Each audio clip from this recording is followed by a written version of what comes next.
Esta noche quiero hablar de un hombre ciego en la Biblia que se puso en contacto con Jesús. Se encuentra en el 10º capítulo del Evangelio de Marcos. El 10º capítulo del Evangelio de Marcos. Comenzando en el versículo 46. Llegaron a Jericó. Más tarde salió de la ciudad con sus discípulos y de una gran multitud. El ciego Bartimeo, el hijo de Timeo, estaba sentado junto al camino mendigando. Al oír que el que venía era Jesús de Nazaret, se puso a gritar y decía: Jesús, hijo de David, ten compasión de mí. Muchos lo reprendían para que cerrara la boca, pero él se puso a gritar aún más: Hijo de David, ten compasión de mí. Jesús se detuvo y dijo: llámenlo. Así que llamaron al ciego, le dijeron: ánimo, levántate, él te llama. Él, arrojando la capa, dio un salto y se acercó a Jesús. Jesús le preguntó: ¿qué quieres que haga por ti? Respondió el ciego: Rabí, quiero recibir la vista. Pero hay muchas personas hoy que son así. Leí el otro día que había 42 millones de personas en el mundo que están ciegas. Las autoridades de la salud estiman que de todas las causas, 500,000 de niños quedan irreversiblemente ciegos en todo el mundo cada año. Y esta es una gran tragedia, y muchas personas y países y agencias de salud trabajan para cambiar eso. Una tragedia de igual o mayor proporción es la ceguera espiritual que las personas tienen, porque la Biblia dice que tienes 2 pares de ojos: los ojos físicos con los que ves, y tienes ojos espirituales, y puedes ver físicamente, pero tal vez no ves espiritualmente. La ceguera espiritual afecta a todos en esta audiencia. Hay miles de personas aquí esta noche que me ven aquí, pero están espiritualmente ciegos, y es una ceguera que evita que realmente conozcan a Dios. Bartimeo era un hombre ciego. Él salió de un pequeño lugar donde pasó la noche. Nunca había tenido esperanza de que podría ver, y salía por la puerta de Jericó y pedía limosna a las personas que pasaban. Personas que iban al mercado o personas que venían a un negocio ese día, y él decía: ayúdame, ayúdame, ayúdame, ayúdame. Tenía su bastón.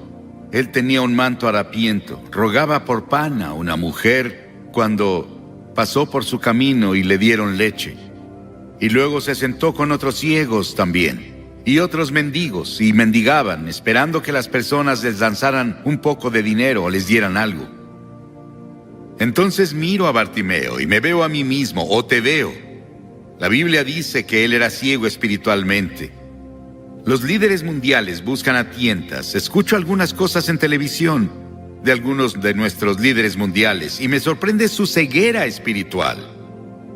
Y he hablado con algunos de ellos en privado, y yo solo quiero alcanzarlos y tomarlos y sacudirlos y decirles que necesitan a Cristo, porque Cristo podría abrir sus ojos, y creo que solo los creyentes de verdad saben qué está mal con el mundo, porque lo que está mal con el mundo es un problema espiritual. Ahora Bartimeo no veía sus harapos, no veía su suciedad, no veía tampoco la belleza. Y de vez en cuando leemos sobre alguien que vive en una casa o apartamento que está lleno de contenedores vacíos y desechos y basura. Y la persona que vive ahí parece llevar una vida perfectamente normal. Y están bien vestidos. Conozco una casa así ahora, donde la señora viste bien, el esposo es doctor, y son respetables, son personas finas. Y cuando los ves afuera, crees que son la pareja más maravillosa del mundo. Pero si entras a su casa, es un basurero. Parece un chiquero. Y es así como muchos de nosotros parecemos estar bien por fuera, pero en nuestros corazones y nuestras almas sabemos que algo está mal. Y por alguna razón, a la persona no parece importarle.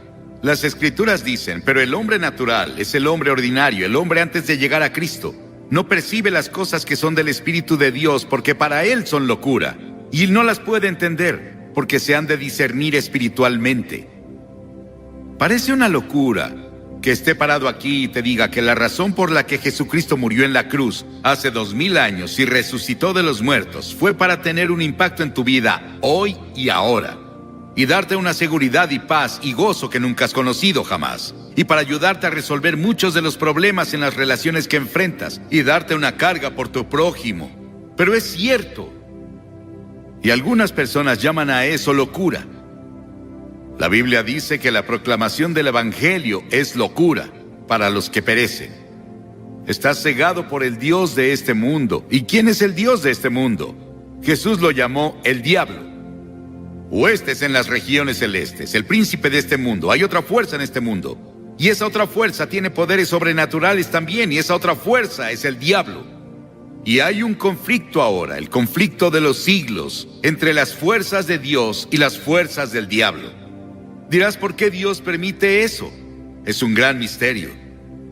Es un misterio de dónde vino el diablo. La Biblia nos dice en el capítulo 28 de Ezequiel. También nos lo dice en el capítulo 14 de Isaías. Tenemos una imagen de eso y hay otras imágenes en todas las escrituras. Pero hay un diablo. Él no gobierna en el infierno, nunca ha estado ahí. Está vivo, establecido en este planeta. Puedes llamar malvado todo lo que quieras, pero sabes que hay maldad en el mundo.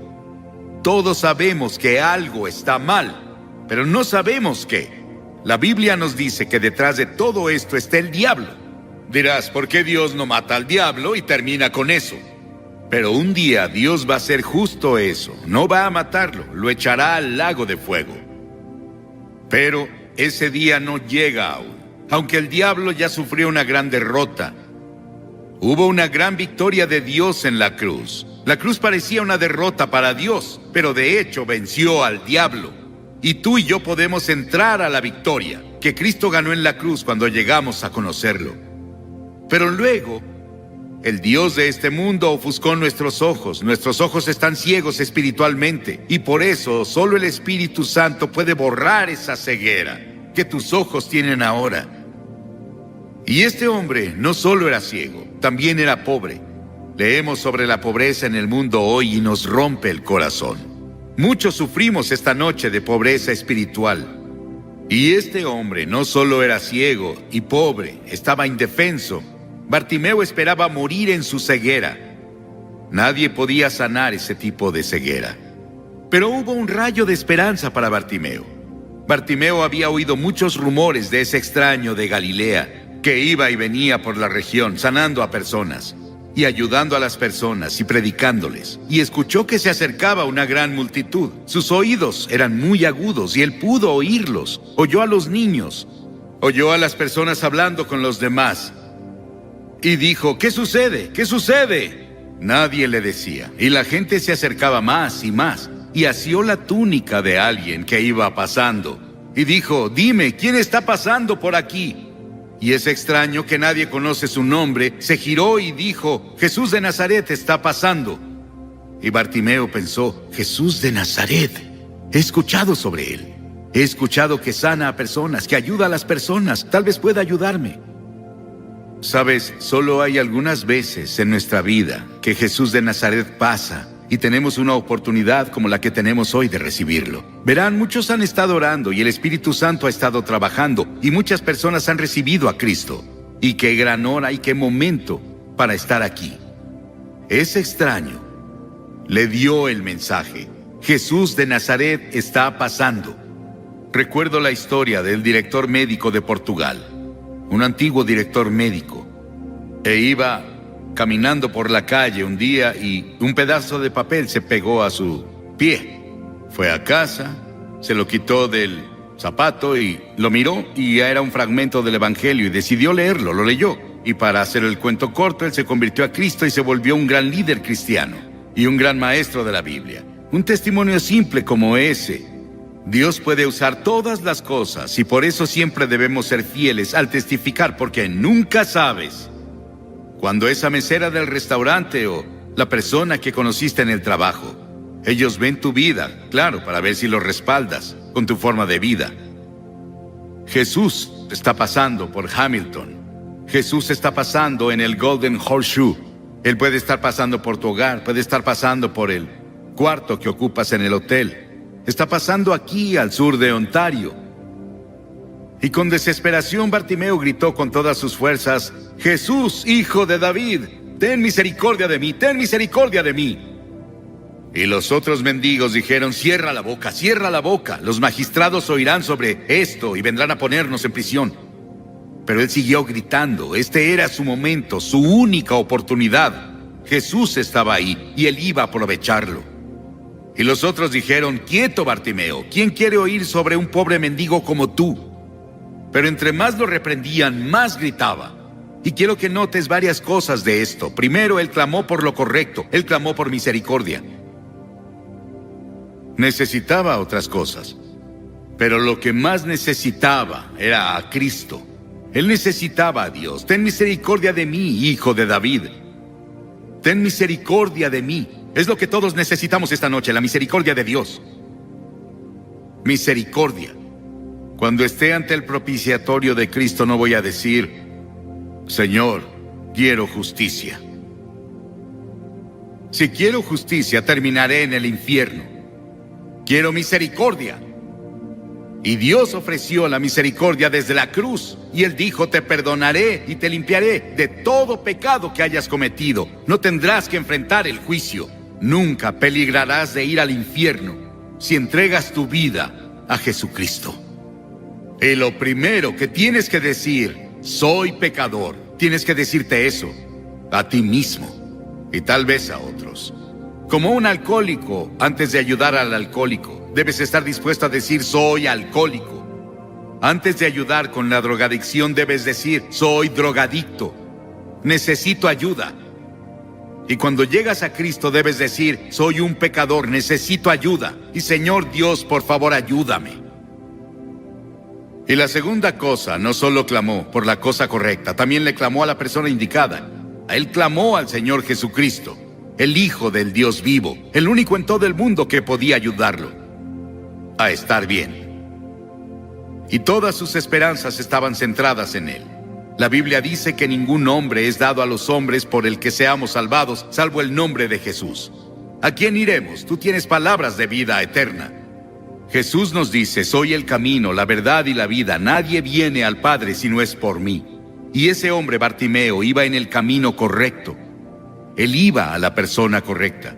Iba con Jesús, el Hijo de Dios. Él clamó en el momento correcto. Jesús estaba pasando. Supón que hubiera esperado y dicho: voy a ver lo que los escribas, los fariseos y los líderes religiosos dicen sobre él. Esperaré a que vuelva a Jericó de nuevo. Jesús nunca volvió a Jericó. Tal vez nunca vuelva por aquí así. ¿Cuándo veremos una señal como esta en Hamilton de nuevo?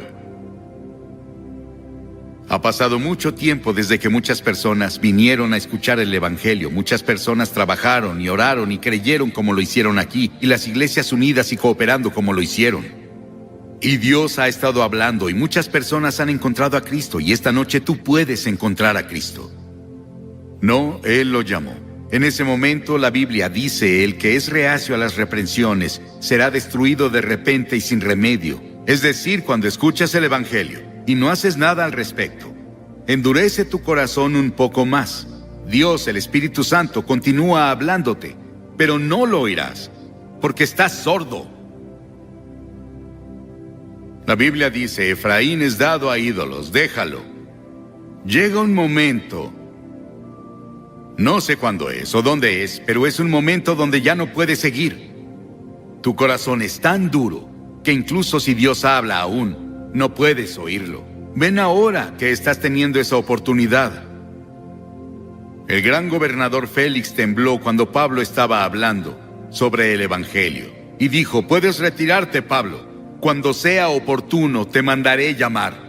Pero nunca tuvo un día más oportuno. Ese era su momento, esa era la hora para él ante Dios. Él no la aprovechó. La Biblia dice: ahora es el tiempo aceptable, hoy es el día de salvación, no mañana. Tal vez no haya un mañana para ti. Este podría ser el momento para ti. El que es reacio a las reprensiones será destruido de repente. Noten que Jesús cubrió su necesidad. Había una gran multitud y hoy tenemos la costumbre de pensar en grandes multitudes. Hay una gran multitud aquí esta noche, 18,000 personas me dijeron. Y pensamos en términos de multitudes, pensamos en términos de llenar iglesias, llenar auditorios, o tener una gran multitud en un juego. Pensamos en términos de multitudes, pero es interesante. No solo Jesús predicó a las multitudes, los más grandes sermones creo que se los predicó a los individuos. Él se detuvo y se quedó ahí cuando ese ciego lo llamó. Una gran multitud de líderes estaba alrededor de él. Él pudo decir, no tengo tiempo, voy camino a Jerusalén a morir por los pecados del mundo. Pero se detuvo camino a la cruz para oír el lamento del mendigo. Se detuvo a morir en la cruz para escuchar al ladrón decir, acuérdate de mí cuando vengas en tu reino.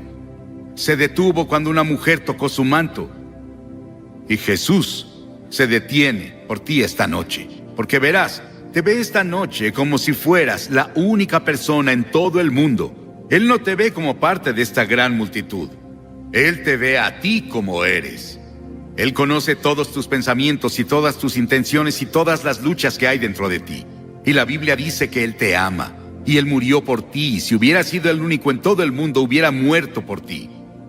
Y Jesús no solo se paró, dijo, llámenlo. Las Escrituras dicen en Lucas 19:10 que Él vino a buscar y salvar lo que se había perdido. Estás perdido, psicológica y espiritualmente perdido. Necesitas que alguien te encuentre y ponga sus brazos a tu alrededor. Es lo que hará por ti hoy. Y la gente de la multitud se veía sorprendida cuando llamó al pobre ciego, mendigo, sucio e inmundo. Era la primera vez, supongo, que alguien lo llamaba. Alguien lanzó su manto sobre él. Alguien le dio un bastón. Él lanzó ambos y fue corriendo y cayó ante Jesús. Y Jesús le hizo una pregunta extraña. Él había sido ciego todos esos años y Jesús le preguntó, ¿qué quieres que haga por ti? ¿Imaginas eso? ¿Qué quieres que haga por ti? Y él dijo, Señor. Y la palabra Señor significa que en ese momento había recibido a Cristo en su corazón. Mi Señor personal. Que reciba la vista, y creo que Él hablaba, no solo sobre sus ojos físicos, también de sus ojos espirituales. Los científicos creen que 33 millones de los 42 millones de personas ciegas en el mundo no pueden ser curadas, o que su ceguera pudo haberse prevenido. La ceguera espiritual no puede prevenirse. Es causada por el pecado y todos la tenemos. Pero puede ser curada por el Señor Jesucristo. Él abrirá tus ojos. Y Él puede abrir tus ojos hoy. ¿Qué necesitas? ¿Qué quieres que Cristo haga por ti hoy? ¿Qué quieres que haga? Dijo Él. Algunos de ustedes dicen, quiero que perdone mis pecados. Quiero que me dé la seguridad para saber que si muero en este momento iré al cielo. Quiero paz. Quiero dedicar mi vida. He sido bautizado, ya fui confirmado, pero de alguna forma no tengo esa relación personal con Cristo y no ando con Él como debería andar y me gustaría tener eso. Y quiero reconfirmar mis votos de confirmación, lo que sea. Y Jesús le dijo, vete, tu fe te ha sanado. No el dinero, no las buenas obras, solo tu fe puede sanarte. En diciembre pasado, una estudiante de piloto de 18 años llamada Kim estaba haciendo un vuelo sola a Campo Traviesa, cuando se perdió en una tormenta. No podía ver nada por el parabrisas de su pequeño avión. No sabía dónde estaba o cómo salir de la tormenta y volver a la seguridad. Algo salió mal con uno de sus instrumentos. Ella buscó su radio e hizo contacto con un controlador de tráfico local y dijo, no sé dónde estoy. Necesito ayuda, por favor, ayúdenme. El controlador la localizó en su radar y comenzó a darle direcciones hacia el aeropuerto cercano, donde el clima era bueno. Ella no veía nada, pero él podía verla en el radar. Él sabía dónde estaba ella, en qué dirección se dirigía, hacia dónde debía ir y la mejor manera de llegar ahí. Ella confió su vida a un hombre que nunca había visto, cuyo nombre desconocía, y él la sacó de la tormenta y la llevó segura a tierra. Esta noche, Puedes confiar en el Señor Jesucristo. Nunca lo has visto con tus ojos. Tal vez no lo conoces, pero Él está ahí esperándote con los brazos abiertos para ayudarte. Te pido que dejes de volar a ciegas. Confía en Jesucristo. Sigue la guía de sus instrumentos, que son la palabra de Dios, la Biblia. Y las Escrituras dicen que de inmediato recuperó la vista. Para algunas personas es muy rápido. Para otras personas es un periodo de tiempo en el que eres convencido por el Espíritu de Dios y creces gradualmente en conocimiento. Pero llega un momento cuando das ese paso de la muerte a la vida, de la oscuridad a la luz. Te pido que des ese paso esta noche. Y si tienes dudas sobre esto en tu corazón, haz tu compromiso hoy. ¿Sabías que cada noche estando aquí hemos visto más de 700 personas en ambas noches, cada noche llegar a Cristo? Vienen y hacen ese compromiso. Y lo que te voy a pedir que hagas es lo que hemos hecho en toda Latinoamérica, en toda Europa, en todo el Oriente, en todo Estados Unidos, a lo largo de Canadá. Pedimos a las personas que dejen su asiento, que vengan a pararse frente a la plataforma y al venir dicen simbólicamente: necesito a Cristo, quiero su misericordia, quiero su amor y su gracia, quiero conocerlo en persona. Porque te pido que vengas al frente y hagas una declaración pública, porque Jesús colgó en la cruz públicamente por ti. Él no lo hizo en privado, Él lo hizo en público, y había personas en su contra, despreciándolo, estaba desnudo y sangrando. Y lo hizo públicamente, y Él dijo que si no estamos dispuestos a confesarlo públicamente ante los hombres, Él no nos confesaría delante de su Padre que está en el cielo. Es un compromiso público, y voy a pedirte que hagas ese compromiso esta noche. Después de que hayas venido aquí, voy a decirles unas palabras y oraré por ustedes. Les daré un libro para que lo lleven a casa, les ayudará con su crecimiento cristiano. Y si están con amigos o familiares, los esperarán. Si vienen en autobús, los esperarán. Y las personas en el otro auditorio o el otro salón que no pueden llegar aquí pueden levantarse y venir, y los edecanes los dejarán entrar al edificio para que puedan unirse a los que van a venir. Y desde el balcón tardarán un poco más de lo que pensé la primera noche. Tardarán al menos 3 minutos para que vengan. Comiencen a bajar ahora, pero no dejen que un poco de tiempo los frene. No dejen que una gran multitud los frene. Levántense y vengan, porque están ante Dios esta noche. ¿Te has preguntado alguna vez por qué te despiertas tan temprano? ¿Qué significa cuando te levantas a las 3 de la mañana, a las 4 o a las 5? ¿Es solo una casualidad o hay algo más detrás de estos despertares nocturnos? En este video vamos a explorar el significado espiritual de los ciclos del sueño y cómo pueden revelarnos mensajes importantes de Dios. Comencemos. Resulta que la Biblia también nos habla de los ciclos del sueño y de cómo Dios puede usarlos para comunicarse con nosotros. Veamos algunos ejemplos. En el libro de Génesis, capítulo 28, versículos 10 al 22, leemos la historia de Jacob, el hijo de Isaac, que tuvo un sueño profético mientras dormía al aire libre. En su sueño, vio una escalera que unía el cielo y la tierra, y ángeles que subían y bajaban por ella. También vio al Señor, que le prometió la tierra donde estaba acostado y una descendencia numerosa como el polvo de la tierra.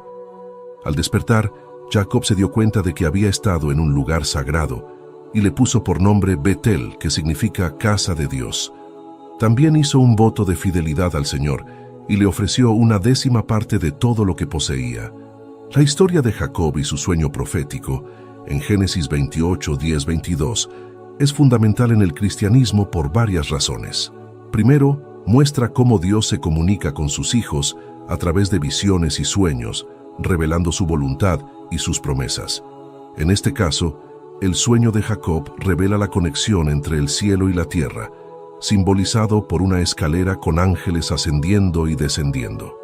Esto sugiere la comunicación entre Dios y la humanidad, así como la promesa de bendiciones y protección divinas. La historia de Jacob también enseña sobre la importancia de reconocer la presencia de Dios en lugares aparentemente comunes. A pesar de que Jacob dormía al aire libre, se da cuenta de que estaba en un lugar sagrado cuando despierta. Esto nos recuerda que Dios está presente en todas partes y que debemos estar abiertos a su presencia y dirección en nuestra vida diaria. El acto de Jacob de nombrar el lugar Betel, que significa casa de Dios, es significativo. Esto muestra su reconocimiento de la presencia divina en ese lugar específico y su disposición a honrar a Dios en ese espacio. También hace un voto de fidelidad al Señor y ofrece una 10ª parte de todo lo que poseía, lo que refleja su compromiso con Dios y su disposición a obedecer y seguir sus enseñanzas. En relación con despertarse en las madrugadas, según la llamada de Dios, la historia de Jacob nos enseña a estar atentos a las señales y la comunicación divina, incluso durante nuestras horas de sueño. Así como Jacob tuvo un encuentro significativo con Dios mientras dormía, nosotros también podemos experimentar momentos de revelación y conexión espiritual durante la noche. Es posible que Dios nos llame a la oración, la meditación o la reflexión en las madrugadas, y debemos estar abiertos y receptivos a su voz. La historia de Jacob y su sueño profético nos enseña sobre la comunicación divina, la presencia de Dios en todas partes, la importancia de la obediencia y el compromiso con Dios, y estar atentos a la llamada de Dios incluso durante nuestras horas de sueño. Nos recuerda que Dios puede revelarse en cualquier momento y lugar, y que debemos estar abiertos y receptivos a su dirección en nuestras vidas. Por otra parte, en el libro de Éxodo, capítulo 3, versículos 1 al 15, encontramos la historia de Moisés, el libertador de Israel, que tuvo una visión sobrenatural mientras cuidaba las ovejas de su suegro en el desierto. Vio una zarza que ardía en el fuego, pero que no se consumía. Al acercarse a ver este prodigio, oyó la voz de Dios, que le llamó por su nombre y le dijo que se quitara las sandalias, porque estaba pisando tierra santa.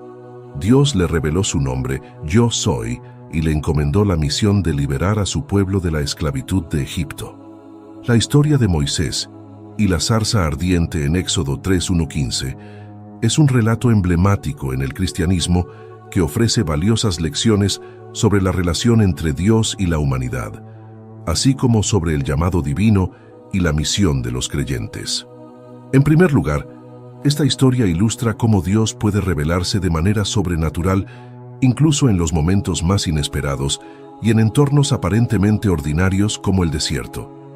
La zarza ardiente que Moisés ve, pero que no se consume, es un signo del poder divino y la presencia santificadora de Dios en medio de la vida cotidiana. La interacción entre Moisés y Dios en esta escena también resalta la importancia de la humildad y la reverencia ante la presencia divina. Cuando Dios le ordena a Moisés que se quite las sandalias porque está pisando tierra santa, se enfatiza el respeto y la sumisión que se requieren al acercarse a Dios. Esto nos enseña a estar conscientes de la santidad de la presencia de Dios y a acercarnos a Él con humildad y reverencia.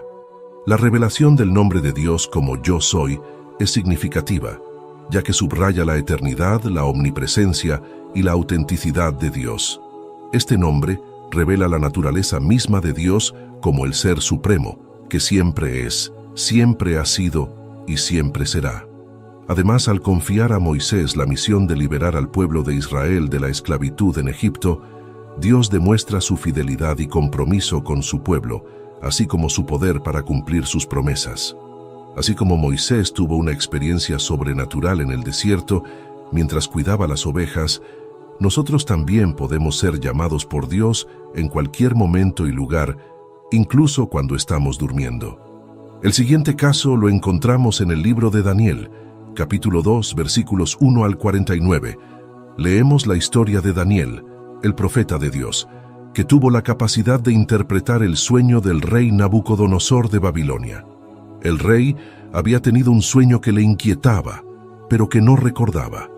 Ordenó a todos los sabios de su reino que le dijeran el sueño y su significado bajo pena de muerte. Ninguno de ellos pudo hacerlo, excepto Daniel, que pidió tiempo al rey para orar a Dios y recibir la revelación.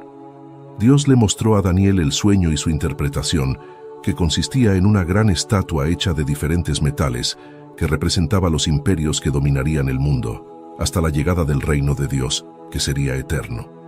Daniel le contó al rey el sueño y su significado, y el rey quedó asombrado y reconoció que el Dios de Daniel era el Dios verdadero. El sueño de Nabucodonosor se relaciona con la vida en el cristianismo de varias maneras. Para empezar, nos muestra que Dios es el único que conoce el futuro y lo revela a sus siervos, los profetas. Daniel pudo interpretar el sueño del rey porque Dios se lo mostró, no por su propia sabiduría o habilidad. Esto nos enseña a confiar en Dios y en su palabra, y a buscar su dirección y revelación en nuestra vida. De igual manera, el sueño de Nabucodonosor fue una forma de comunicación de Dios con el rey, que le reveló su plan y su propósito para la historia. Dios también puede comunicarse con nosotros a través de sueños, visiones, impresiones o de otras maneras, y nos puede revelar su voluntad y su dirección para nuestra vida. Por eso, debemos estar atentos y receptivos a su voz, y no ignorar ni despreciar sus mensajes. Estas historias nos muestran que Dios puede usar los sueños y las visiones para hablarnos, para mostrarnos su voluntad, para advertirnos de peligros, para consolarnos, para animarnos, para profetizarnos y para muchas otras cosas. Debes saber que los despertares nocturnos son un fenómeno muy común que afecta a millones de personas en todo el mundo. Según algunos estudios, el 42% de los adultos se despiertan al menos una vez durante la noche, y el 29% lo hacen varias veces. Hay muchas causas posibles para estos despertares, como el estrés, el ruido, la temperatura, el dolor, el reflujo, la apnea del sueño, etc. Sin embargo, hay otra explicación que va más allá de lo físico y lo psicológico, y que tiene que ver con la espiritualidad. Pero, ¿qué significa exactamente despertarse a una hora determinada de la noche? ¿Hay algún mensaje oculto que debemos descifrar? Según algunas creencias, cada hora de la noche tiene un significado específico que se relaciona con nuestro estado emocional, mental y espiritual. Aquí viene la parte más importante del video, así que presta mucha atención. Te voy a explicar lo que significa despertarse en cada hora de la noche, desde las 9 de la noche hasta las 5 de la mañana, y cómo puedes aprovechar ese momento para mejorar tu vida. Vamos a verlo. Si te despiertas entre las 9 y las 10 de la noche, significa que estás preocupado por algo o que tienes algún problema sin resolver. Es posible que te sientas culpable, ansioso o frustrado por alguna situación que te afecta. Lo que debes hacer es relajarte, respirar profundamente y soltar lo que te molesta. Recuerda que Dios está contigo y que te ama. Puedes rezar esta cita bíblica: «Echa sobre el Señor tu carga, y Él te sustentará. No dejará para siempre caído al justo». Salmo 55:22. Si te despiertas entre las 10 y las 11 de la noche, significa que estás pasando por un proceso de sanación interior. Es posible que hayas sufrido alguna pérdida, trauma o herida emocional que te ha marcado. Lo que debes hacer es perdonarte a ti mismo y a los demás, y aceptar lo que ha pasado. Recuerda que Dios te sana y te restaura. Puedes rezar esta cita bíblica. Salmo 147:3. Él sana a los quebrantados de corazón y venda sus heridas. Si te despiertas entre las 11 y las 12 de la noche, significa que estás buscando tu propósito en la vida. Es posible que te sientas confundido, insatisfecho o vacío por dentro. Lo que debes hacer es reflexionar sobre tus dones, talentos y pasiones, y cómo puedes usarlos para servir a Dios y a los demás. Recuerda que Dios te ha creado con un plan y un destino. Puedes rezar esta cita bíblica, Jeremías 29:11, «Porque yo sé los planes que tengo para vosotros, dice el Señor, planes de bienestar y no de mal, para daros un futuro y una esperanza».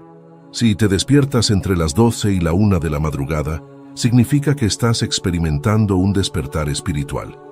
Es posible que sientas una conexión más profunda con Dios, con tu ser superior y con el universo. Lo que debes hacer es aprovechar este momento para orar, meditar y escuchar la voz de Dios. Recuerda que Dios te habla y te guía. Puedes rezar esta cita bíblica. Jeremías 33:3. Clama a mí, y yo te responderé, y te enseñaré cosas grandes y ocultas que tú no conoces. Si te despiertas entre la 1 y las 2 de la madrugada, significa que estás enfrentando un conflicto interno. Es posible que tengas algún miedo, duda, culpa o rencor que te impide avanzar. Lo que debes hacer es confrontar tus emociones y liberarte de lo que te hace daño. Recuerda que Dios te perdona y te libera. Puedes rezar esta cita bíblica, Mateo 11:28. Venid a mí todos los que estáis cansados y cargados, y yo os haré descansar.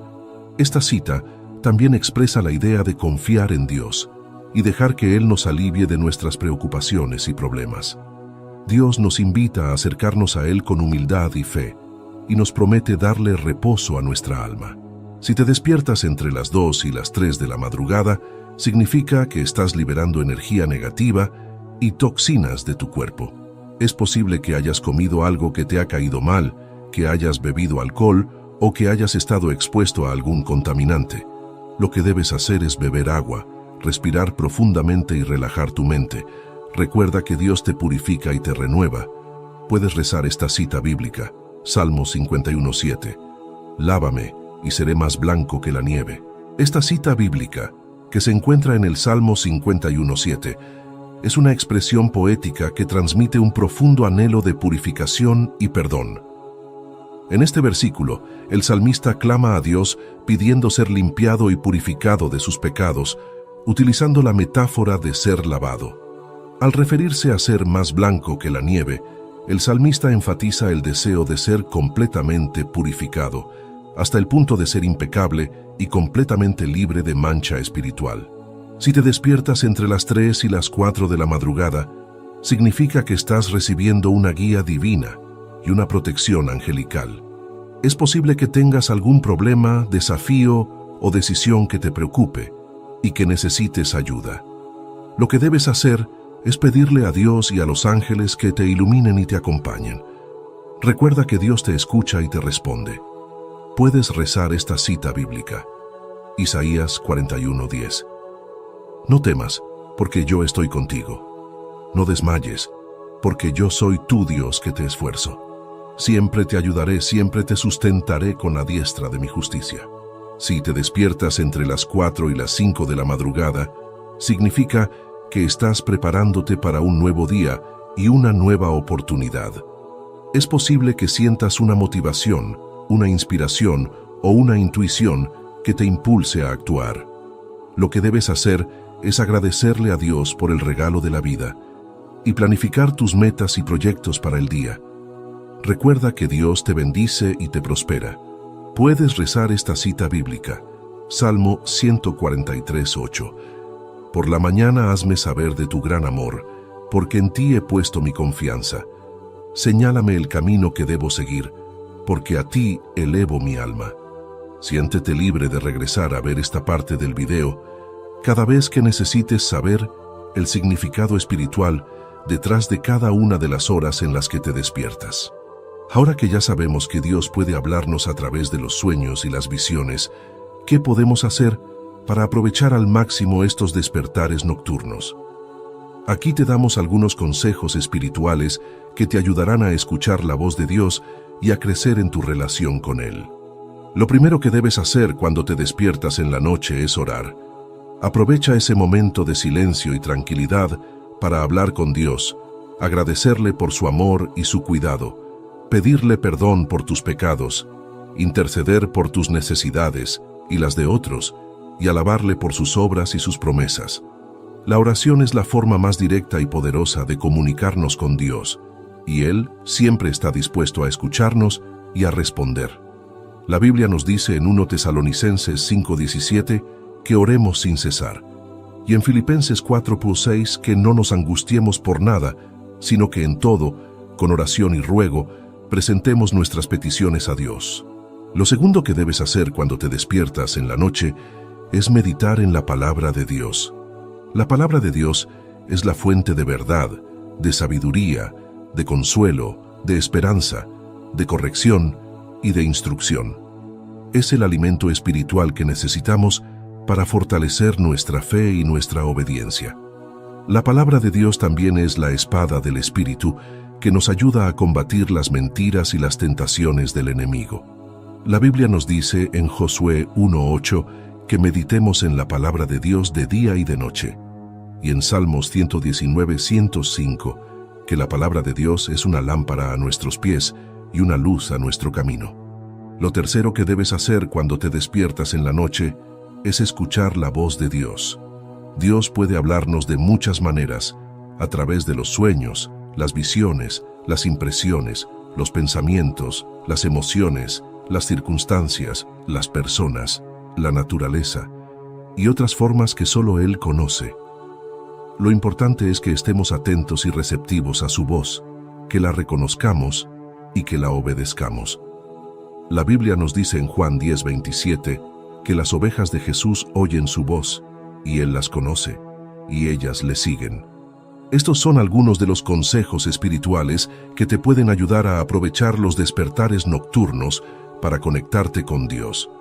Pero también hay algunas recomendaciones prácticas que te pueden ayudar a mejorar la calidad de tu sueño y a evitar los trastornos del sueño. Aquí te las compartimos. Primero, mantén un horario regular de sueño. Trata de acostarte y levantarte a la misma hora todos los días, incluso los fines de semana. Esto te ayudará a sincronizar tu reloj biológico y a dormir mejor. Segundo, evita las comidas pesadas, el alcohol, la cafeína y la nicotina antes de dormir. Estas sustancias pueden alterar tu digestión, tu presión arterial, tu ritmo cardíaco y tu sistema nervioso, lo que puede dificultar tu sueño o interrumpirlo. Tercero, crea un ambiente propicio para el sueño. Asegúrate de que tu habitación esté oscura, silenciosa, fresca y cómoda. Usa cortinas, persianas, tapones para los oídos, ventiladores, aire acondicionado, colchones, almohadas y sábanas adecuadas para tu gusto y tu necesidad. Cuarto, evita el uso de dispositivos electrónicos antes de dormir. La luz azul que emiten las pantallas de los teléfonos, las tabletas, las computadoras y los televisores puede inhibir la producción de melatonina, la hormona que regula el sueño. Además, el contenido que consumes puede estimular tu cerebro, tu emoción o tu ansiedad, lo que puede afectar tu sueño. Quinto, haz ejercicio físico regularmente. El ejercicio físico te ayuda a mejorar tu salud, tu estado de ánimo, tu autoestima y tu energía. También te ayuda a relajar tus músculos, a liberar el estrés y a dormir más profundamente. Lo ideal es que hagas ejercicio por la mañana o por la tarde, pero no muy cerca de la hora de dormir, ya que puede activarte demasiado. Estas son algunas de las recomendaciones prácticas que te pueden ayudar a mejorar la calidad de tu sueño y a evitar los despertares nocturnos. Recuerda que el sueño es una necesidad básica del ser humano y que tiene un impacto directo en tu salud física, mental y espiritual. Por eso, cuida tu sueño y aprovecha los momentos en los que Dios te habla a través de él. Por otra parte, quizás alguna vez te has hecho alguna de las siguientes preguntas. ¿Qué dice la Biblia sobre el sueño y el despertar? ¿Qué podemos aprender de los ejemplos de Jesús y de otros personajes bíblicos? ¿Qué consejos nos da Dios para dormir bien y despertar con alegría? Vamos a verlo. En primer lugar, debemos recordar que el sueño es un regalo de Dios, una bendición que nos permite descansar, renovarnos y prepararnos para un nuevo día. El salmista dice: «En paz me acuesto y me duermo, porque solo tú, Señor, me haces vivir confiado». Salmo 4:8. Dios nos cuida mientras dormimos y nos protege de todo mal. El salmista también dice: «No te dará sueño al que te cuida. El que cuida de Israel no se dormirá, ni se quedará dormido». Salmo 121:3-4. Dios nunca duerme. Él está siempre atento a nuestras necesidades y oraciones. En segundo lugar, debemos reconocer que el despertar es una oportunidad de agradecer a Dios por su bondad, su misericordia y su fidelidad. Cada mañana es una nueva muestra de su amor y de su gracia. El profeta Jeremías dice: Por la bondad del Señor no hemos sido consumidos, porque nunca decaen sus misericordias. Nuevas son cada mañana, grande es tu fidelidad. Lamentaciones 3, 22, 23. Dios nos da un nuevo día para alabarle, servirle y glorificarle. El salmista dice: Este es el día que hizo el Señor. Nos gozaremos y alegraremos en él. Salmo 118, 24. En tercer lugar, debemos seguir el ejemplo de Jesús y de otros personajes bíblicos que se levantaban temprano para orar y buscar la voluntad de Dios. Jesús solía madrugar para apartarse a un lugar solitario y orar. Marcos dice: Muy de mañana, cuando todavía estaba oscuro, Jesús se levantó, salió de la casa y se fue a un lugar solitario donde se puso a orar. Marcos 1:35. Jesús sabía que necesitaba estar en comunión con el Padre, escuchar su voz y recibir su dirección.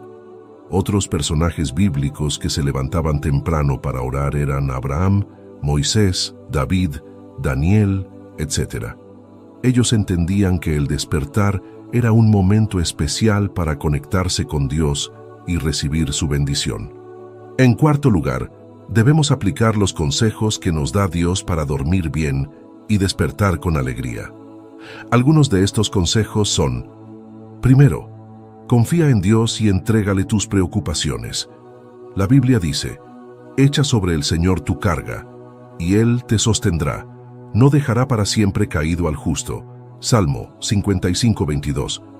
No dejes que el estrés, la ansiedad,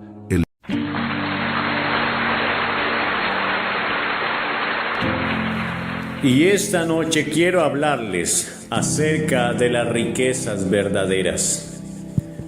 Pero antes de eso quiero que inclines tu cabeza y vamos a orar al Señor. Padre y Dios, en esta hora nos reunimos para escuchar tu santa palabra. Y creemos que el poderoso Espíritu Santo hablará a cada corazón. Mira cada necesidad, mira cada persona que se encuentra en este lugar.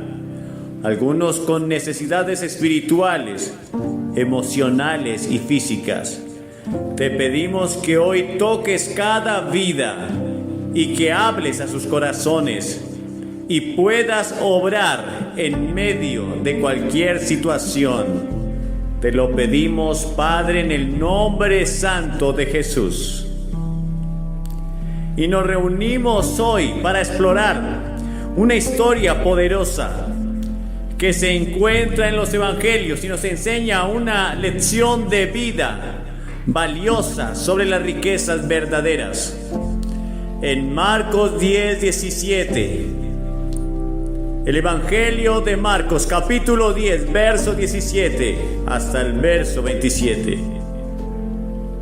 Dice así: Al salir él para seguir su camino, vino uno corriendo, e hincado la rodilla delante de él le preguntó: Maestro bueno, ¿qué haré para heredar la vida eterna?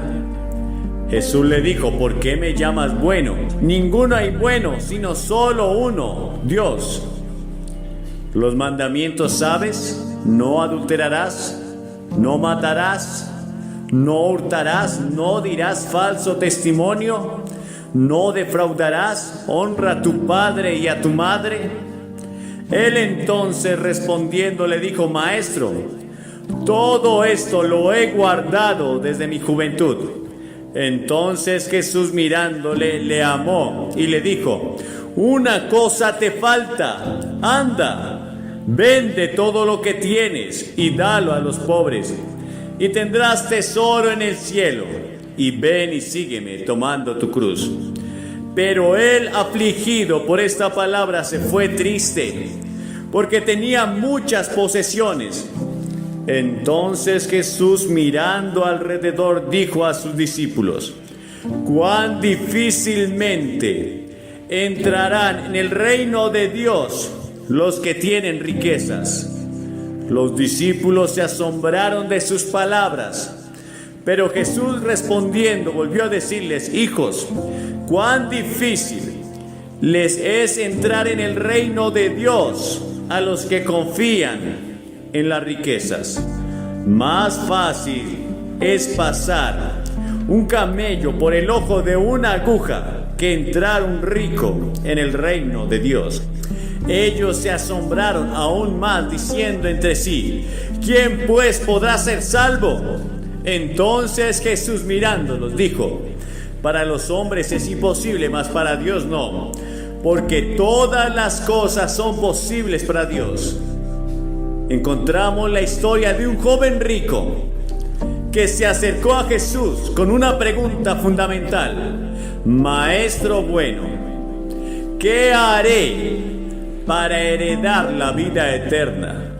Esta pregunta, formulada hace siglos, sigue siendo relevante en nuestros días. La búsqueda de la vida eterna, de un propósito trascendental, es inherente a la condición humana. A menudo nuestra búsqueda de significado y riquezas nos lleva a explorar caminos variados, a acumular posesiones materiales y a buscar la satisfacción en logros terrenales. Pero ¿dónde encontramos verdaderamente la riqueza que satisface el anhelo más profundo de nuestras almas? Jesús, en su infinita sabiduría, respondió al joven rico de una manera que desafió no solo al joven, sino también a todos nosotros. Recordándole los mandamientos, Jesús le dio una respuesta que resalta la importancia de la obediencia a la voluntad de Dios como un camino hacia la vida eterna. No estás en esta tierra simplemente para acumular riquezas. No estás en esta tierra simplemente para graduarte de una carrera o para tener una familia, y es hermoso. Ni siquiera para cumplir con un ministerio en tu denominación cristiana. Y el joven respondió con confianza diciendo que él había guardado todos estos mandamientos desde su juventud. Sin embargo, Jesús lo desafió aún más. Una cosa te falta. Anda, vende todo lo que tienes y dáselo a los pobres, y tendrás un tesoro en el cielo, y ven y sígueme. Quizás tú puedes sentirte como este joven. No te sientes inmoralmente sucio. Te crees una buena persona. Y piensas incluso que eres mejor que los demás. Pero la Biblia dice que todos hemos pecado y todos hemos quebrantado las leyes de Dios. Y que no hay ninguno, ni siquiera uno, que no haya quebrantado y ofendido a Dios. Estas palabras de Jesús nos confrontan con una pregunta crucial: ¿qué estamos dispuestos a hacer para heredar la vida eterna? El joven rico se marchó triste porque tenía muchas posesiones. ¿Por qué esta tristeza? ¿Por qué se entristeció? Porque entendió que sus riquezas materiales eran un obstáculo para seguir a Jesús, un impedimento para obtener las verdaderas riquezas que el Señor tenía para él. Este pasaje nos revela una verdad profunda. Nuestras posesiones materiales pueden llegar a ser cadenas que nos atan al mundo y nos impiden alcanzar las riquezas eternas. Esta historia no se trata de que todos debamos vender todo lo que tenemos, de ninguna manera, sino que nos llama a examinar nuestras prioridades y a preguntarnos si estamos dispuestos a dejarlo todo por Él, todo por Jesús. Podrías preguntarle en este momento a la gente en China, que están dispuestos incluso a perder sus vidas por seguir a Jesús. ¿Podrías estar dispuesto tú a entregarlo todo por Jesús? Jesús nos desafía a evaluar en qué estamos poniendo nuestro enfoque, nuestra energía y nuestros esfuerzos. ¿Estamos dispuestos a renunciar a las riquezas temporales en búsqueda de las riquezas eternas? El nudo de nuestra reflexión se encuentra en la respuesta del joven rico a Jesús, quien se marchó triste porque tenía muchas posesiones. Y hay gente en este momento que está triste porque saben que su única esperanza es Cristo. Ellos saben que su única alternativa definitiva es Cristo, pero no están dispuestos a pagar el precio. Oh, claro que siempre habrá un precio que pagar. Jesús lo entregó todo. Y una de las cosas que tendrás que entregar es tu pecado. Es cambiar tu estilo de vida, tu forma de mirar, tu forma de hablar, tu forma de comportarte. Imaginémonos a ese joven mientras regresaba a su casa, con una sensación de descontento, de vacío, de tristeza, de amargura que pesaba en su corazón. Tenía riquezas materiales, pero había perdido a Jesús. Había perdido la oportunidad de abrazar las riquezas verdaderas, las riquezas del reino de Dios. El joven rico es un reflejo de muchas personas en el mundo actual. Vivimos en una sociedad materialista que valora la acumulación de riquezas, el éxito profesional y la búsqueda de placeres temporales. Nos dicen que la verdadera felicidad se encuentra en lo que poseemos, en nuestras cuentas bancarias, en nuestras posesiones y en la imagen que proyectamos. Sin embargo, la historia del joven rico nos recuerda que aunque podemos tener muchas cosas en esta vida, podemos carecer de lo más importante. La ilustración paralela que quiero compartir con ustedes nos lleva a una historia contemporánea. Quiero que te imagines a un hombre llamado John, quien a lo largo de su vida había trabajado arduamente para acumular riquezas. Había alcanzado un gran éxito en el mundo de los negocios. Vivía en una mansión impresionante. Poseía todos los lujos que uno pudiera imaginar. Sin embargo, a pesar de su aparente prosperidad, John llevaba consigo una sensación de vacío y falta de significado en su vida. Un día John se encontró con un amigo de la infancia, a quien no había visto en años. Su amigo Michael había seguido un camino completamente diferente en la vida. Había dedicado su tiempo a servir al Señor, a ayudar a los necesitados, trabajando como voluntario en las organizaciones benéficas y misiones en todo el mundo.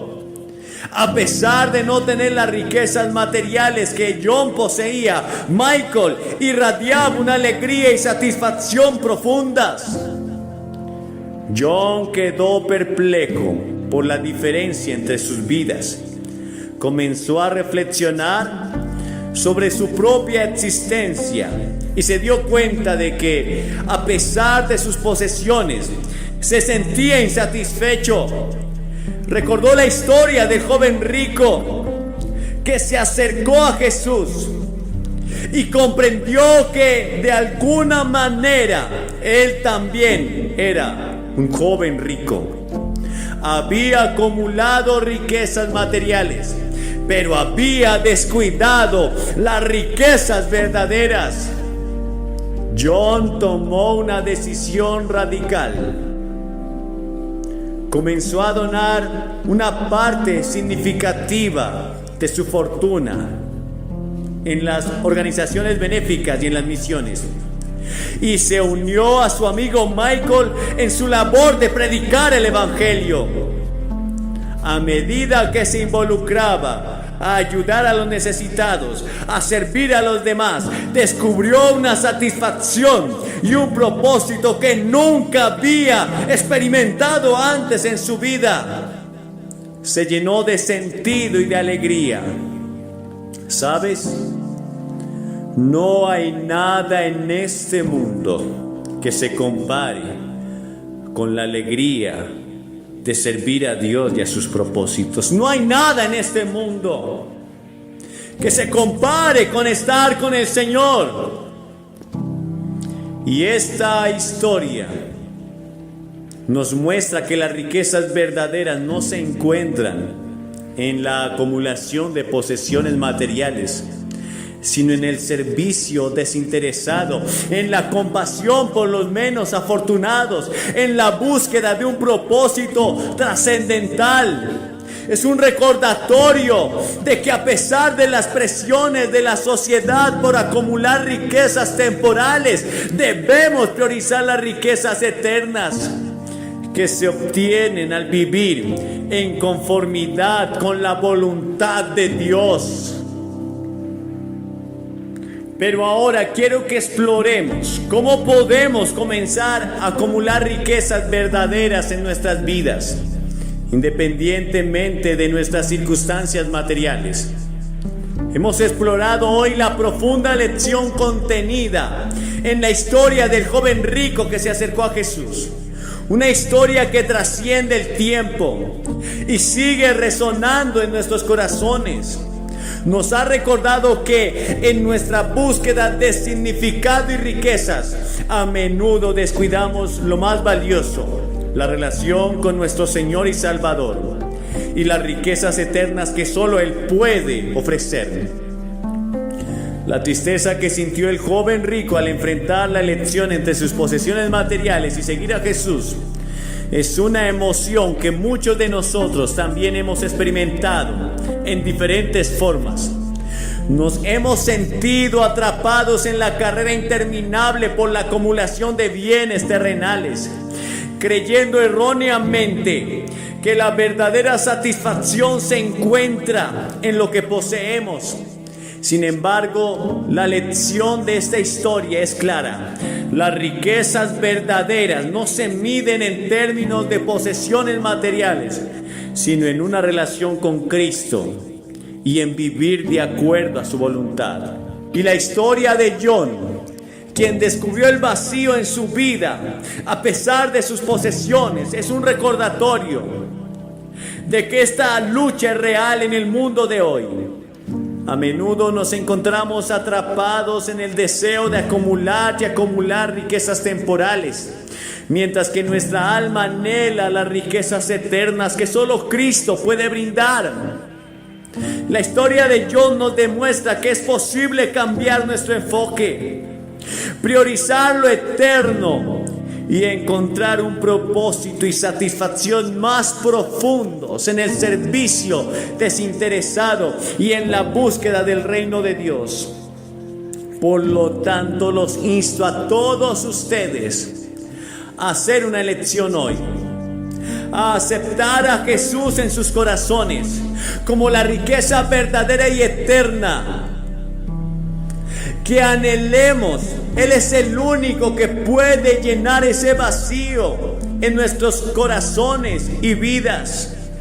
Como dijo Jesús en Juan capítulo 10, verso 10, yo he venido para que tengan vida y para que la tengan en abundancia. Él no promete riquezas materiales ilimitadas, pero nos ofrece la riqueza de una relación con Dios, una vida abundante en propósito y significado. A medida que concluimos con nuestra vida, yo quiero extender una invitación a todos ustedes. Si aún no has aceptado a Cristo Jesús en tu vida y en tu corazón, quiero animarlos a hacerlo hoy. No importa cuál sea tu situación, No importa si tienes posesiones o no. Lo que importa es su relación con el Salvador. Jesús es la riqueza verdadera, el tesoro eterno que supera todas las riquezas temporales. Si desean aceptar a Jesús como su Señor y Salvador, yo les invito a que se pongan de pie y se paren ante esta plataforma. Y tendrás que hacer 3 cosas. Primero, tienes que arrepentirte. Sin arrepentimiento no hay perdón de pecados. El arrepentimiento es cambiar de dirección, vas en sentido contrario. Significa que estás dispuesto a abandonar tu pecado por seguirlo a Él. En segundo lugar, debes poner toda tu fe y tu confianza en Jesús. No puedes aceptar a Jesús simplemente con tu mente, tratando de entender y razonar, pero vienes por fe, como el niño que extiende sus brazos a su padre o a su madre para que lo levanten y le den la leche. Una fe sencilla.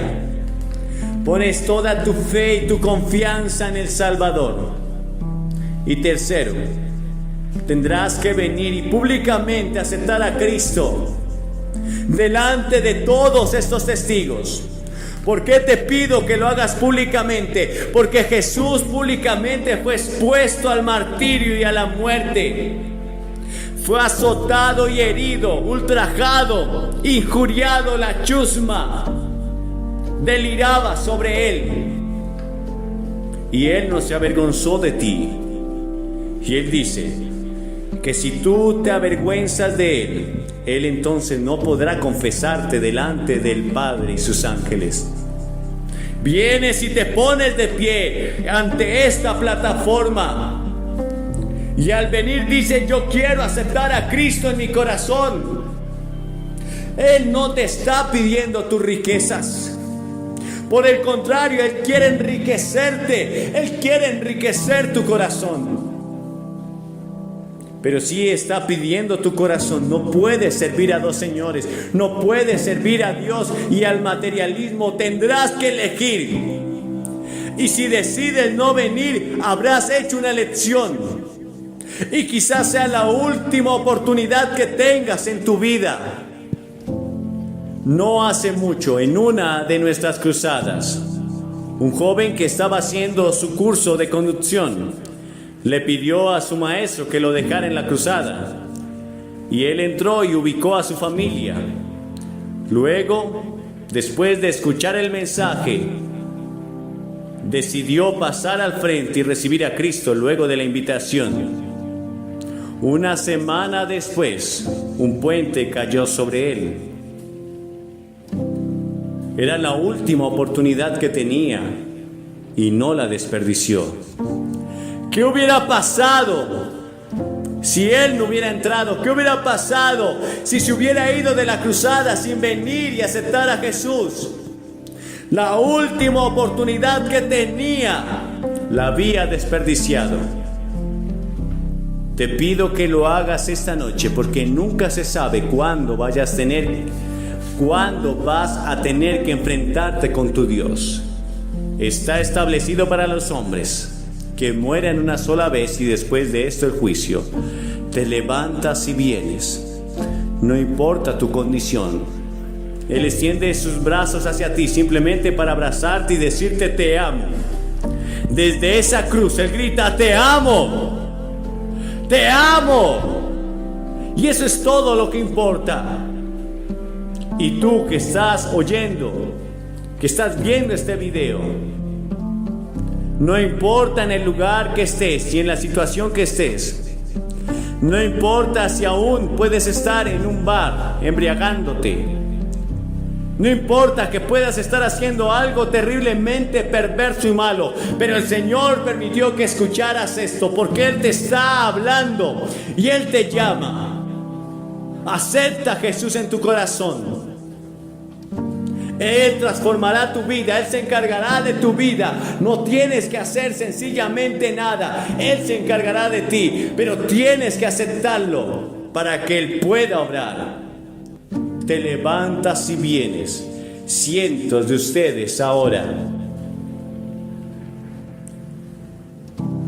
Porque el Señor ha tocado sus corazones y los ha recibido en su reino. ¡Aleluya! Ahora esta noche quiero que vayan conmigo al capítulo 8 del Evangelio de Marcos. El capítulo 8 del Evangelio de Marcos. Y empezaremos en el verso 31. Y Jesús comenzó a enseñarles que el Hijo del Hombre debía padecer muchas cosas y ser rechazado de los ancianos y de los principales sacerdotes, de los escribas, y ser muerto, y después de 3 días resucitar. Y habló abiertamente. Y entonces Pedro le tomó aparte y comenzó a reconvenirle, a decirle: Señor, no te suceda esto que has dicho. Mas él miró a Pedro y a sus discípulos y reprendió a Pedro diciendo: aléjate de mí, Satanás, porque no tienes tus ojos puestos en las cosas de Dios, sino en las cosas que son de los hombres. Y cuando habían llamado a la gente hacia él y a sus discípulos también les dijo: cualquiera que quiera venir en pos de mí, que se niegue a sí mismo, tome su cruz y me sigan. Ahora fíjense que cuando Jesús llamó a sus discípulos, nunca les ocultó el hecho de que seguirlo significaba sufrir persecución y muerte. Tenemos mucho de lo que alguien ha llamado en este tiempo gracia barata.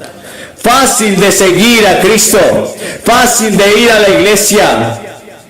Pero en el día de Jesús no fue así. Él lo llamó al sufrimiento, no lo llamó a un patio de recreo, lo llamó a un campo de batalla, lo llamó a muros de guerra espiritual. Y dijo: vas a sufrir y vas a ser herido y vas a morir por mi causa, porque el mundo me va a rechazar. Este mundo lo domina el pecado y me va a rechazar. Y si me sigues, ustedes también podrán acabar en esa cruz. Porque cualquiera que quiera salvar su vida la perderá. Pero el que pierda su vida por causa de mí, por el Evangelio, la salvará. Porque ¿de qué le sirve a un hombre ganar la totalidad del mundo y perder su alma? ¿O qué dará el hombre a cambio de su alma? Así pues, el que se avergonzare de mí, de mis palabras, en esta generación maligna y adúltera y pecadora, también el Hijo del Hombre se avergonzará de él cuando venga en la gloria de su Padre y de sus santos ángeles. Ahora la Biblia enseña que tienes un cuerpo, pero dentro de tu cuerpo vive tu alma o tu espíritu. Y no voy a tratar de distinguir esta noche entre ellos, porque es una discusión teológica técnica entre el alma y el espíritu. Voy a usarlos indistintivamente. Tu alma es esa parte de ti que es hecha a la imagen de Dios, que vive dentro de ti, y es la parte eterna de ti, es esa parte importante de ti, ese es tu verdadero yo, y esa es la parte de ti que vivirá dentro de 1000 años, ya sea en el cielo o el infierno. El verdadero tu cuerpo estará en la tumba hasta la resurrección. Jesús dijo que un alma vale el mundo entero. Puedes ganar el mundo entero y despertar una mañana para encontrarte que te has perdido de lo más importante en toda la vida. Porque es tan valiosa tu alma, es tan valiosa primero, porque es una parte de ti que es eterna. El cuerpo irá a la tumba y es una estructura hermosa, pero no importa cuán fuerte seas, no importa, está designado para el hombre que muera, vas a morir, tu cuerpo irá a la tumba, a menos que estés vivo cuando Cristo regrese. La muerte es el mayor enemigo impersonal del hombre. Estamos atrapados, dice 1 Corintios capítulo 15, tanto los grandes actores y actrices que hemos visto en la televisión, algunos de ellos ya están muertos. Pienso en Donna Reed, mi esposa y yo éramos amigos de Donna. Ella protagonizó el año pasado una película en Dallas, ahora ella está muerta. O en Rod Hudson, actuando en la pantalla, tan guapo como era, pero está muerto. Y pueden nombrar uno tras otro, muertos. La fama, la fortuna no pueden alejar a la muerte.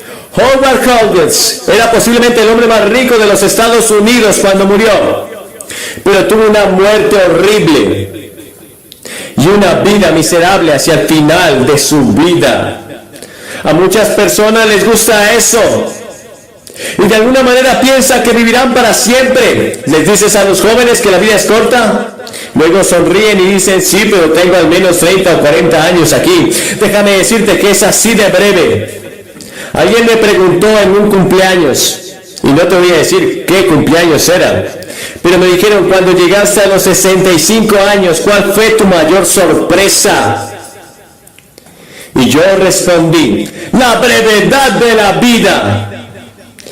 Esa es la mayor sorpresa. La vida es breve. Y yo puedo sentirme como un niño, quizás. A veces me siento como si tuviera 18.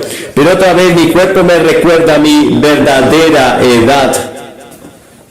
Pero pasa muy breve. Así como este cuerpo tiene varios miembros, como manos y nariz y oídos y ojos y pies, entonces el alma tiene también sus facultades y sus atributos. Primero está el entendimiento, la sabiduría y conocimiento. Y la Biblia dice que el temor del Señor es el comienzo de la sabiduría. Y Tony Gill dijo que el hombre por su conocimiento se ha llevado a sí mismo a la aniquilación total. Sí, podemos tener conocimiento, pero no tenemos la sabiduría para controlar nuestra tecnología. Pero la sabiduría y el conocimiento son parte de nuestra alma. Y el juicio que pesa y determina y hace juicios todos los días en nuestra vida, o tu voluntad que elige o rechaza las cosas que se le presentan, o tus afectos que te hacen temer o amar, la memoria que es la capacidad mental para almacenar nuestro conocimiento de ideas, y la conciencia que es el monitor del alma que juzga y pronuncia veredictos sobre todo lo que hacemos o decimos. Todo eso es parte de nuestra alma y entonces vive para siempre. Ahora la ciencia ha producido células vivas, han hablado del protoplasma, pero el protoplasma por sí mismo no puede sonreír en medio del dolor, ni el protoplasma puede amar a los desagradables, ni generar mucha esperanza en tiempos de desastre. No puede contemplar a Dios. Hay algo más allá de la ciencia y los científicos lo saben. La Biblia lo llama el alma, que es cuando una persona muere. El cuerpo está ahí, los órganos están ahí, pero algo ha salido del cuerpo. Es el alma, es el espíritu. Han salido del cuerpo. ¿A dónde se han ido? Ahora la Biblia dice que hay un espíritu en el hombre. Y en Eclesiastés habla que el cuerpo vuelve a la tierra, al polvo de donde era, pero el espíritu volverá al Señor quien lo dio. ¿No te importa? ¿No te importa qué piensa tu Dios de ti? Desde niño te has cuidado, has vivido, te has bañado cada día, cambiaste de ropa y crees que eso es suficiente. Ahora suponte que vas a encontrarte con Dios, ya has cuidado tu cuerpo y le dices, Señor, aquí está mi cuerpo, no lo descuidé, hice ejercicios todos los días. Estuve haciendo ese gimnasio, todas esas cosas. Me alimenté, regularmente comí alimentos adecuados y vaya, si tomé las vitaminas y minerales y todos esos paquetes. Sí, y fui al gimnasio y al médico y regularmente fui al dentista cada 6 meses. Mi cuerpo está en buena forma hasta el día en que murió. Y Señor, lo cuidé, pero descuidé mi alma, no la alimenté. El alma, no le di vitaminas a mi alma. Nunca leí las escrituras, nunca leí tu palabra, no pasé tiempo hablando contigo, en desarrollarme espiritualmente. No te obedecí cuando me dijiste que amara a mi prójimo. No te obedecí cuando hablaste de ese vecino de la calle que tenía hambre. Todo ese vecindario que necesitaba un amigo y estaba solo, simplemente yo no tenía tiempo para esas cosas, pero Señor, realmente cuidé el cuerpo. Ahora, ¿qué crees que va a hacer el Señor? Ves que el cuerpo es la casa y el alma es lo que verdaderamente importa, es eterna. No puedes quedarte sin hacer nada por tu alma. Vas a vivir para siempre y no puedes dejar de hacer lo que tienes que hacer en este proceso. Tienes que cambiar de dirección. Jesús dijo que hay dos caminos. Uno es el camino angosto y el otro es el camino ancho que lleva a la destrucción, y el camino angosto que lleva a la vida eterna. Y estás en uno de dos caminos. Cada persona aquí, cada persona que está en este lugar, está en uno de esos dos caminos. Y puedes cambiar de camino, pero no puedes cambiar el hecho de que eres un alma viviente y que vas a vivir en algún lugar para siempre. Y ese es un pensamiento tremendo. Solo tienes unos minutos, unas pocas horas, unos pocos días, unas pocas semanas, meses y años para tomar la decisión en qué camino vas a estar. Actualmente, ¿en qué camino estás? Leí hace poco en un periódico de un caimán que estaba aterrorizando a todo el vecindario, comiéndose mascotas, gatos, perros. Y la gente estaba aterrorizada. Era un caimán feo. Y los funcionarios estatales han encontrado un lugar para cazarlo. Ahora salió en el periódico la semana pasada. ¿Dónde está ese caimán? Pero yo recuerdo que hace unos días estábamos en Florida, hace algunos años, y yo estaba con mi esposa. Y habíamos ido a la escuela de Florida durante mi primer sermón, y ofrecimos toda mi predicación temprana en Florida. Y quería mostrarle algunas de esas cosas, y estábamos a lo largo del sendero. Y vi un caimán allí, tenía un rifle 22 en el auto y le disparé a ese caimán. Y mi esposa tardó semanas en perdonarme por dispararle a ese caimán. Salvé a un gato, salvé a un perro, salvé a un conejo.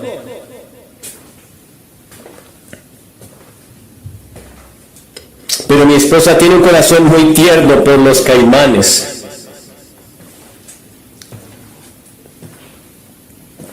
Ahora la Biblia enseña que hay un caimán, un diablo, y es un caimán grande y feo.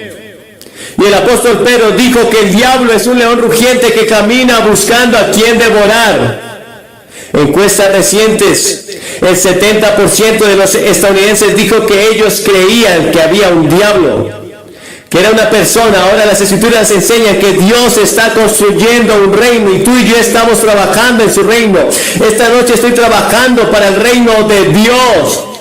Y cuando voy al extranjero, no voy como embajador de los Estados Unidos, yo voy como embajador del Rey de Reyes y Señor de Señores, voy como el embajador del reino de Dios. Soy clérigo, soy llamado hijo de Dios para ser evangelista. Y la palabra evangelista significa dador de noticias. En las antiguas ciudades, estados griegas, no tenían periódicos, ni televisión, ni radio. Tenían gente que subía y bajaba por las calles y anunciaba las noticias. Y tomaron esa palabra y la pusieron encima y la llamaron evangelista en el Nuevo Testamento. Y esta es la palabra. Era un pregonador de buenas noticias. Y la palabra evangelista es diferente a la palabra evangélico. Nos confundimos a veces. La prensa a veces habla sobre un evangelista y lo que es un evangélico y lo que es evangelización o evangelismo. Un evangelista tiene un ministerio muy estrecho. Su ministerio es declarar las buenas noticias, que Dios te ama, que Dios está interesado en ti y que debes arrepentirte de tus pecados y recibirlo a Cristo, que murió en la cruz por tus pecados, que resucitó. Ese es el mensaje del evangelista. Nuestro maestro puede ir a Génesis, Apocalipsis en la enseñanza, pero el evangelista tiene un mensaje bastante estrecho. Su trabajo es ganar a la gente a un conocimiento del Salvador Jesucristo y luego entregarlos al pastor, al maestro, para que lo entrenen y lo discipulen.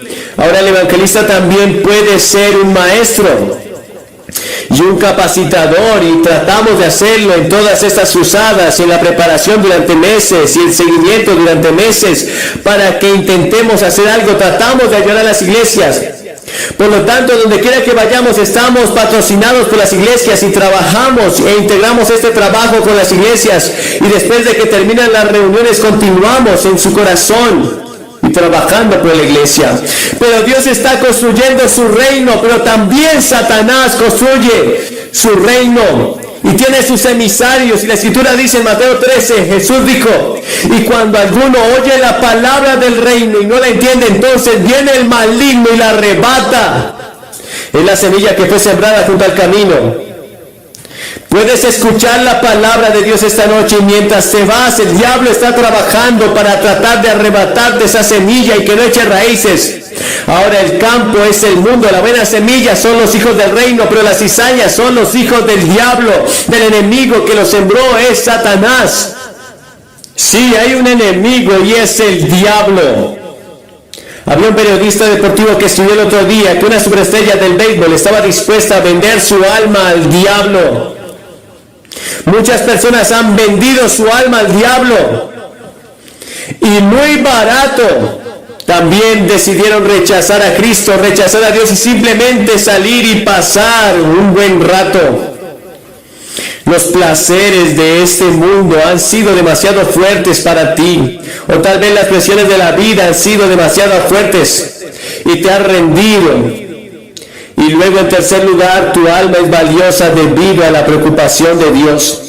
Toda la Biblia se ocupa de la salvación y el desarrollo del alma de muchas maneras. El Señor es paciente con nosotros, no quiere que ninguno perezca, sino que todos lleguen al arrepentimiento. No quiere que te pierdas. Nunca. Dios no quiere que te pierdas. Pero Dios encomienda su amor para con nosotros, en que siendo pecadores, Cristo murió por nosotros. El poeta alemán Novelis fue citado en la revista Time el 14 de abril. Él dijo, el amor es el propósito final de la historia mundial, el amén del universo. El amor es la cosa más grande del mundo. Henry Dornum usó predicar sermones sobre él y escribió un libro sobre él. Pero la escritura dice aquí, en su amor nos amó Dios tanto, tanto nos amó que envió a su Hijo para hacer la propiciación por nuestros pecados. En otras palabras, cuando Cristo murió en la cruz, estaba expresando el amor de Dios hacia ti. Y por su muerte, cubriendo tus pecados, cada pecado que hayas cometido, Él lo cubre, para que nunca te juzguen, para que nunca tengas que ir ante ese gran trono blanco. El juicio de Dios ha pasado, porque ves, Dios juzgó a su Hijo en mi lugar, para que yo no tenga que enfrentar el juicio. Tendré que enfrentar el tribunal de Cristo, donde los creyentes van a dar cuenta de la vida que han vivido después de haber venido a Cristo, y dar cuenta de su discipulado y de la fidelidad de la vida que vivieron amando a su prójimo, a su hermano o hermana, o haciendo buenas obras. Pero en cuanto a mí y mi salvación se refiere, iré al cielo. Todo eso ha pasado porque hice lo que Dios me dijo que hiciera. Yo me arrepentí de mis pecados y recibí a Cristo, y Él es mi Salvador en la cruz. Y Él hizo eso por ti y por mí. Y luego, en cuarto lugar, es valioso debido a la naturaleza de su pérdida. Cuando estábamos en New York, un niño cayó en un pozo, y en una hora pasaron la noticia en la radio, y los informes decían que necesitaban ayuda. 3,000 personas llegaron de inmediato a ayudar en una hora. Recuerdo que Carolina del Norte, un niño estaba deambulando por el bosque y parecía que todo el estado se había detenido para buscar a ese niño. Pero tu alma es mucho más valiosa. ¿Qué has hecho con tu alma? Bueno, debes perder en esta vida. Debes perder. Todo el mundo, y ni siquiera puedes obtenerlo, solo obtienes una pequeña porción y eso es todo, y no puedes llevártelo. ¿Alguna vez has visto un coche fúnebre con un camión detrás para enterrarte con muchas cosas? Nadie puede llevarse nada. Recuerdo que cuando murió John Rockefeller, hace muchos años, estaba en el periódico y alguien preguntó ¿cuánto se llevó? Y la respuesta fue nada. Nada nos llevamos, sin embargo pasamos nuestras vidas tratando de apilar y apilar.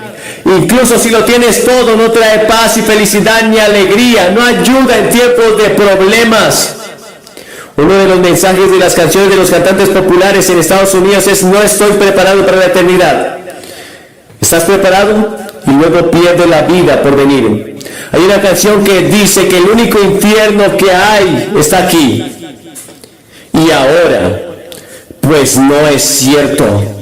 Hay un infierno por venir. Y la Escritura tiene muchas descripciones del infierno. Y no voy a ir a la Edad Media, donde tenían tremendas imaginaciones vívidas y veían al diablo con sus cuernos largos y su tridente y su cola. Y eso es producto de la imaginación de alguien allá en la Edad Media. Pero la Biblia sí dice en el Salmo 11, verso 6, que es una tempestad horrible. En el Salmo 18:5 lo llama un lugar de dolores. En Mateo 13 Jesús lo llamó un lugar de lamentación. Es llamado por Jesús un lugar de llanto. Es llamado por Jesús un lugar de inmundicia. Es llamado por Jesús un lugar de oscuridad exterior. Es llamado por Jesús un lugar de inquietud. Muchas descripciones. Lo que realmente significa separación de Dios. Estás separado de Dios. Y esta noche, debido al pecado, y esa separación continuará justo después de que mueras. Y luego, en quinto lugar, es valiosa por el precio pagado, por la redención. Porque sabes, no fuiste comprado por piedras preciosas, oro o plata, sino por la sangre preciosa de Cristo, como de un cordero sin mancha y sin contaminación. Uno de los cuadros más impresionantes de este tiempo fue un adolescente. Hace 2 semanas ocurrió. Smayer Peters, la nieta de Joseph Stanley, ha regresado a Inglaterra para asistir a un internado cristiano cerca de Cambridge. Y ella dice que es cristiana. Solo Dios lo sabe. Pero ¿qué hay de tu alma? ¿Qué pasa si lo estás perdiendo? ¿Qué haces al respecto esta noche? Puedes arrepentirte de tu pecado. Esa palabra arrepentirte significa decir: Señor, he pecado, y estar dispuesto a dejar tu pecado. Dios tendrá que ayudarte a convertirte. No puedes convertirte solo, no tienes la fuerza para hacerlo, pero Él te ayudará.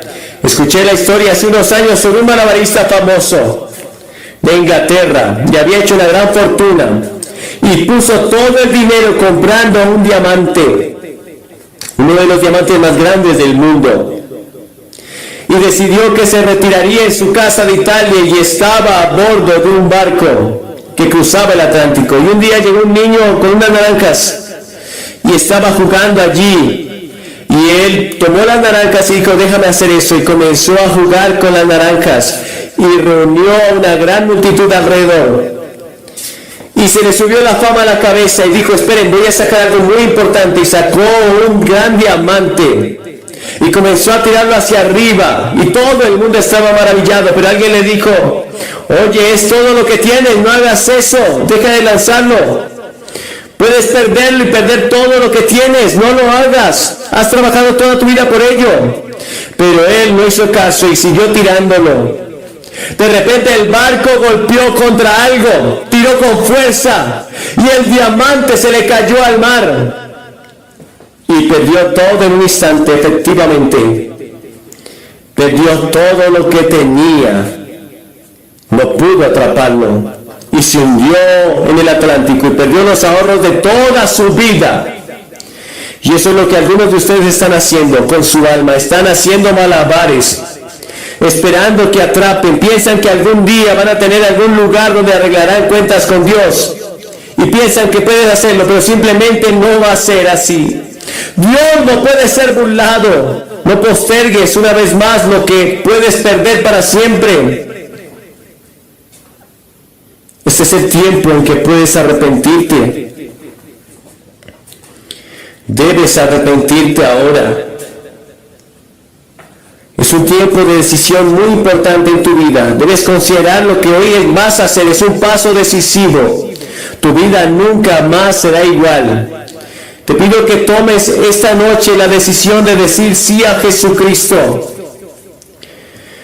Te pido que lo hagas ahora, porque quizás nunca más vuelvas a tener otro tiempo como este. Tienes que venir aquí y pararte frente a esta plataforma. Debes hacerlo públicamente. Ninguno de los que Jesús llamó lo hizo en privado. No puedes avergonzarte de Jesús. Te voy a pedir que vengas, te pares frente a esta plataforma y digas: yo quiero recibir a Cristo. Y mientras vienes vamos a estar orando. Te daré una palabra, oraré contigo y luego podrás volver. Jesucristo cambiará tu vida. Pero debes venir ahora. Levántate, este es tu tiempo, esta es tu oportunidad. El Espíritu Santo está hablando a tu vida en esta noche. No dejes pasar esta oportunidad. Mi alma clama por ti esta noche. No estoy angustiado por mí, yo sé a dónde iré, pero mi alma está angustiada por ti. Mi alma